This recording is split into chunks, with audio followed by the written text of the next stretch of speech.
Welcome to the Monday Mile edition of the Over 50 Health and Wellness Show, your quick hit of inspiration and practical advice to kickstart your week strong. Each Monday, I'll be joined by one of our Silver Edge coaches as we tackle one specific topic you might be struggling with, whether that's nutrition, fitness, mindset, or lifestyle. And we'll break it down into clear, simple, actionable tips you can start using today. And here's the best part. You can knock out this episode on your morning walk. Just lace up those sneakers, hit the pavement, and let us coach you through the first mile of the week.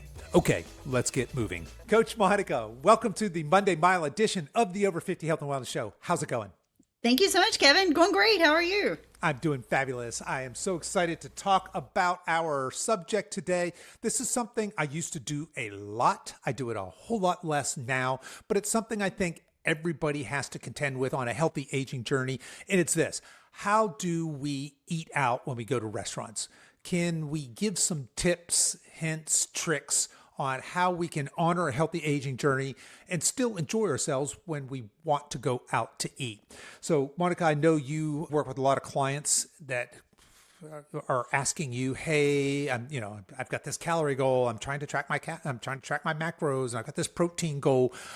I'm eating out a lot, or maybe I travel for work and I eat out a lot, or I'm going on date night." So let's put some parameters about this. What kind of advice do you give to clients who are concerned when it comes to eating out, especially if there's somebody who eats out somewhat frequently? Yeah, this is always a big, huge hurdle that our clients have to go over. You know, when they first start working with me, I give them some macro goals. We're going to focus on protein. We're going to focus on calories, and everything is going great. Then they have to go on a business trip, or they're celebrating an event. Maybe they're going to a weekend wedding. Maybe they're going to go on date night with their spouse. Maybe they have a birthday party to go to for a grandkid or a niece or nephew or something. And they're like, what do I do? You know, I've still got to meet all of these goals. What am I going to do? I'm like, we got you. Calm down. Right. Yeah.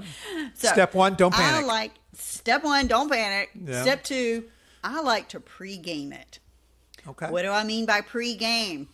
Think about what you're going to be doing there. If you're going to a restaurant, one of my very first hacks and my best hack I like to do is look online at the menu of the restaurant before you go. That way you can make a choice of what you want to eat before you get to the restaurant, because, you know, you get there, it's busy, they toss a menu in front of you, and you've got 4 minutes to look at the menu and decide out of all of these options, what's the healthiest one for you to pick out.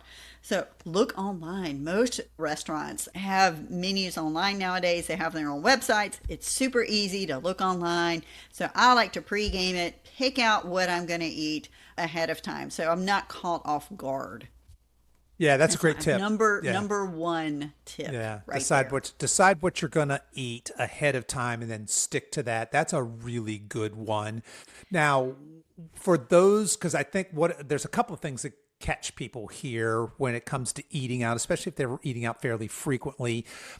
One, of course, is, hey, I'm trying to honor my body by eating healthy. How do I eat healthy? But another one is, how do I track food? So because you really are the pro at this. You're our resident expert when it comes to calorie tracking. So for those folks listening that are in that camp, maybe they're calorie trackers or they're thinking about tracking calories, and it's difficult because it is, let's face it, it's difficult. What tips do you have for folks that are trying to track calories and stay within a calorie goal and a protein goal, etc., when they go out to eat? So if you're tracking food in a restaurant, some restaurants, not many, will have calorie counts on their menus. I know I've looked up a few restaurants myself for some clients and for my daughter, for some family members and stuff. I know like Chick-fil-A, some of the big chain restaurants a lot of chain ones will do, yeah. have, a lot of the chains do. They will have very specific nutrition info on their website. And in fact, Chick-fil-A is a place where I encourage some of my clients, when they're on the road traveling, you don't have a lot of food choices for something quick.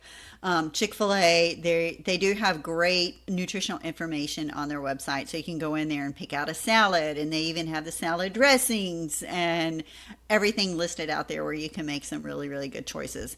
Now, if you're eating out at a restaurant where they don't have very specific information on the website, here's where you're going to have to make some good educated guesses. And it's okay to do this. When you're at home, we know that you're tracking, you're weighing everything, you're measuring everything, so you're getting a really, really accurate logging into your food. When you're at a restaurant, it's going to be an educated guess. Now, if you've been tracking for a while, you can look at portion sizes and see, oh, well, that looks like it's about 6 ounces of meat. It's about so many ounces of this and that. If you're new to tracking, we do use some hand portion guides. We send this out to all of our new clients. Actually, we make them a nutrition guide for them with what we think is about their maintenance calories. But included in there is some good hand portion guides. Like this palm of your hand is about a serving of protein. Now you'll see my hand, the palm of my hand is much smaller than Kevin's. Kevin's about a foot taller than me, so he's a much bigger person than I am. So my portion size of protein is going to be a lot smaller than Kevin's is. But that's your portion of protein. So for me, that would be probably a five ounces of meat. For Kevin, it's probably going to be more like 6, 7, maybe 8 ounces of meat would be a portion of protein for him. Next up would be a cupped hand is a portion of carbohydrates. Here's rice, quinoa, potatoes, things like that. The size of your fist is a serving of a vegetable. So if you think you have some steamed broccoli on your plate, and it's about that much, so it's a serving of a vegetable. Serving of a fat is the size of your thumb. Now, that's not many walnuts on your salad, Kevin. That's right. We want to have that many walnuts. That's not much walnuts or cheese or olives or avocados, things like that. I know we love dressing, those things, right? but they're, or dressing, salad dressing as well. But those are very calorie dense foods. They're also highly nutrient dense foods. So you definitely should eat those, but just be aware of serving sizes. But getting back to where I was going there, I tell my clients to use those hand portion guides to kind of eyeball what's on your plate. So say if you're going out to a restaurant with your spouse for dinner and you ordered the 6-ounce filet with a steamed broccoli and a sweet potato on the side, we'll say. Well, from ordering the menu that your piece of steak there is 6 ounces. And if you eat half of it, then you've eaten about 3 ounces of that filet. And you can gauge, okay, it was about a serving of the broccoli. They might have had a little bit of butter on the broccoli for seasoning, and then you have your sweet potato, and maybe you asked for this sweet potato to be undressed. You wanted to put your own butter or salt and pepper or whatever you're putting on your potato. So you can pretty accurately log into MyFitnessPal what you ate for dinner there. Yeah, some great tips there. And I know that gets people a lot when they're starting a calorie tracking journey. Now, Monica, I know you track diligently every day. You have for years and years and years. Yes. And I'm probably more typical when it comes to the average listener of this podcast. I would guess I track intermittently from time to time. There are periods in my life where I've tracked very diligently for long periods of time. But for example, I haven't tracked anything in probably a couple months now. When I have specific goals, I'll bring that back in, or I'll occasionally just spot check myself. But I've done it long enough that I can eat intuitively and still meet my goals. But when I go out to eat, I've got a couple of things I'm looking for. Is one, I'm always prioritizing protein. So that's the first thing I'm thinking. And Monica, you'll like this. Back when I was a traveling salesperson, I ate out a lot. And my lunches, I would almost always get a salad with double protein. Now, I've made no secret about the fact that I'm not a big veggie eater, but that's a way that I found I could get some vegetables in me that wasn't horrible because I'm eating a bunch of meat with it, basically. But that's a really easy, healthy go-to. So if you're somewhere and that's something you can eat, a salad with protein, or salad, in my case, I would do a salad with double protein. That's a very common thing. Now, these days, I'm not eating out with clients very much. Basically, it's date night for, to be honest, is mostly if I'm gonna go out, or maybe I'm going out with the kids or some buddies or something. But again, it's the same thing. I live at the coast, so we have fresh seafood. If there is some fresh catch, that's going to be very likely going on there, and then I'll figure out what I want with that. Or I'm gonna have a big old steak. Basically, almost always, if I'm going to a nice restaurant, almost all restaurants have a nice cut of steak. So I'll start there. I'm always looking at, okay, my centerpiece is going to be that protein. And then I'll have, if they've got like broccoli or, sweet potatoes, very commonly something I'll add there. But I tend to keep it really simple. Now, the other thing I'll do, this is less going to a restaurant and more going out to eat somewhere, maybe an event, let's say, where they're going to have finger food, where I know, for example, it's lasagna or it's some very carb heavy thing, is I'll pre-game my protein. I'll eat a serving or two of protein before I even go to that place. That way I know I've hit my protein goals for the day, and I can go in there and I can enjoy a piece of lasagna or pizza or whatever they're having without, stressing out like, oh man, now I'm 80 grams light on my protein for the day because I rolled into dinner already light on protein and they're serving me pizza or something. So that's basically what I do. I keep it really simple. Another tip I like to tell people is decide what you're going to drink. Very often, and by that I mean typically alcohol. Very often when people are going out for dinner, there's going to be a glass or two of wine or maybe a cocktail or maybe beer, whatever your jam is.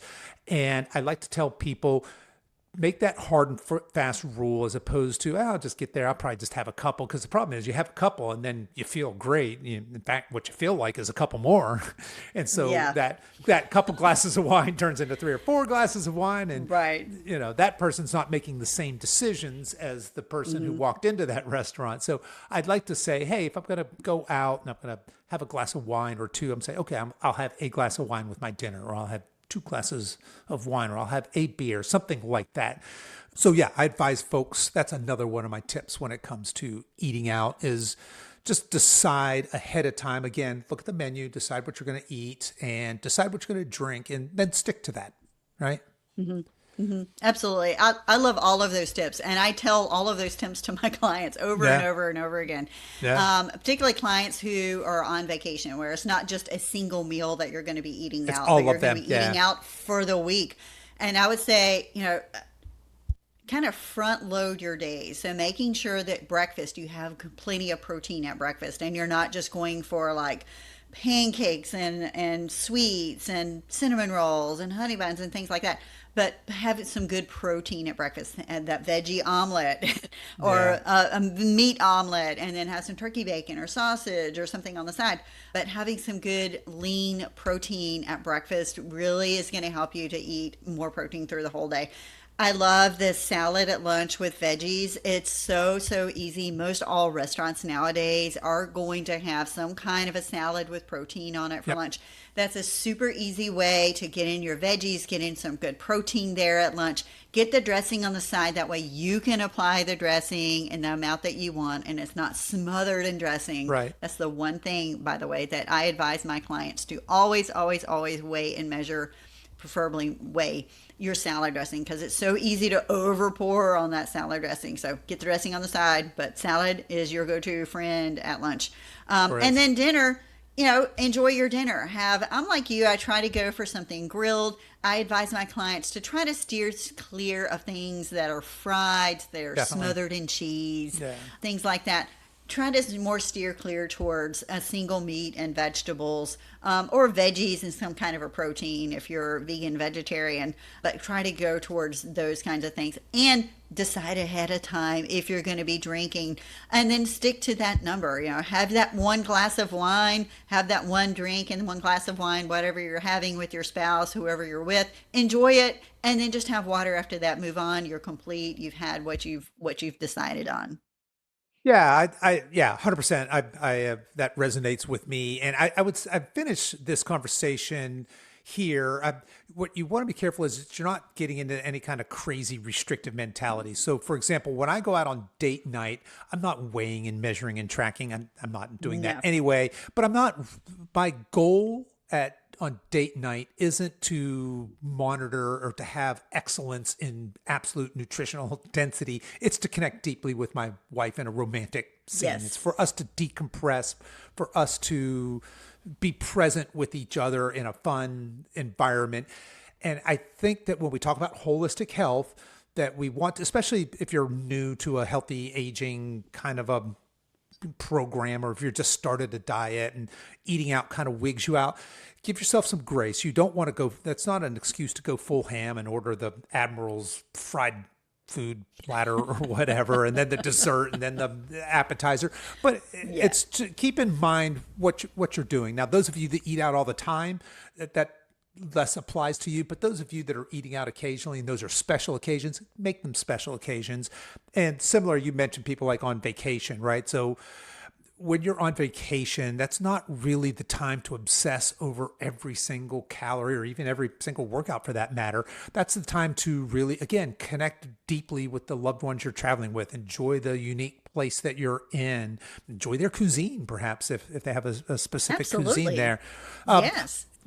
But at the same time, keeping some sort of guardrails. For me personally, when I go on vacation or when I travel, I have two hard, fast rules that are non-negotiables for me. I will hit 200 grams of protein come hell or high water. For me, that's pretty easy to do. And I'll get my 10,000 steps. Again, when I'm traveling, that's really easy to do. I usually almost double that when I'm traveling because I like to get out and see places. But I have dessert. I eat the appetizer. I have things that I wouldn't normally have when I'm on vacation that I wouldn't normally, but it's an exception, not the rule. So some tips there I'm for very much the traveling. same way. I'll try to I'll choose either an appetizer or a dessert. I usually don't do both, but I'll go ahead and choose one or the other. Like, oh, okay, well, maybe me and my hubby are going to share an appetizer or something. And he usually doesn't even want dessert, so that's an easy call for me. But we'll just share an appetizer. And like you say, I'm trying to enjoy and be present and enjoy the environment and the atmosphere that we're in and soak up that time that I'm enjoying with whomever I'm with.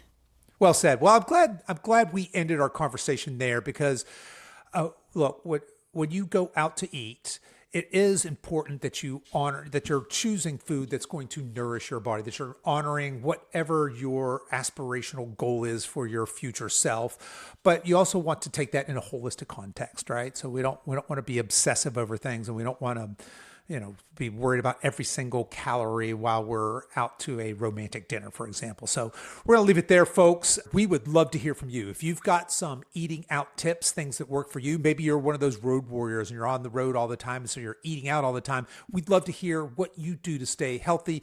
Get into our private Facebook group. It's free. It's the Over 50 Lean Body Blueprint. You just go to Facebook and type that in the search bar and our group will come up. Just apply there and get in there. Let us know. We'd love to hear from you. So until next time, stay strong. Okay, folks, that is your Monday Mile for this week. Quick, simple, and packed with power. If you found this helpful, be sure to share it with a friend who's walking their own path to better health. And hey, don't forget to tune in this Wednesday for our full-length episode of the Over 50 Health and Wellness Show. Until then, keep walking, stay consistent, and as always, stay strong.